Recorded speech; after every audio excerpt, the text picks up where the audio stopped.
नमस्कार बंधुरा आबारो एक नतून भिडियो निये तोमादेर सामने हाजिर हलाम।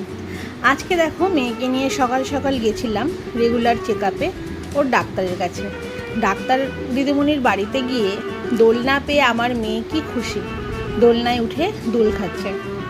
तारपरे निये आसलाम बाड़ीते। देखो बाड़ीते निये आसार पर एकटु तरमुज दियेछि, तरमुज खाচ্ছে किरकम करे, एखोनो एका खेते बेशिई पछंद करे।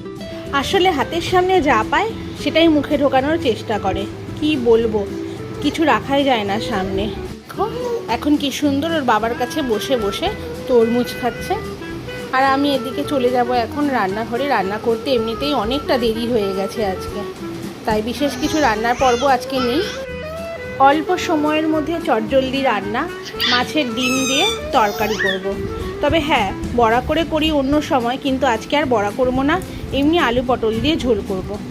তো তেল দিয়ে তার মধ্যে ফোড়ন দিয়ে দিয়েছিলাম জিরে, তেজপাতা আর একটু এলাচ আর একটু দারচিনি দিয়ে তেলটাকে নাড়াচাড়া করেছিলাম। আর এদিকে আমার মাছের ডিমটা ভাজা হয়ে গেছিল।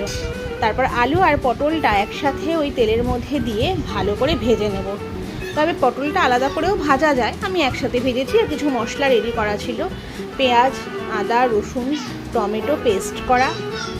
ভালো করে ভাজা ভাজা হয়ে গেলে তারপর এর মধ্যে পরিমাণ মতন নুন আর পরিমাণ মতন হলুদ দিয়ে আর একটু জিরে গুঁড়ো আর একটু ধনে গুঁড়ো দিয়ে ভালো করে ওই তরকারিটাকে মানে আলু পটলটাকে মিশিয়ে নিয়ে মশলাটাকে দিয়ে দিয়েছিলাম।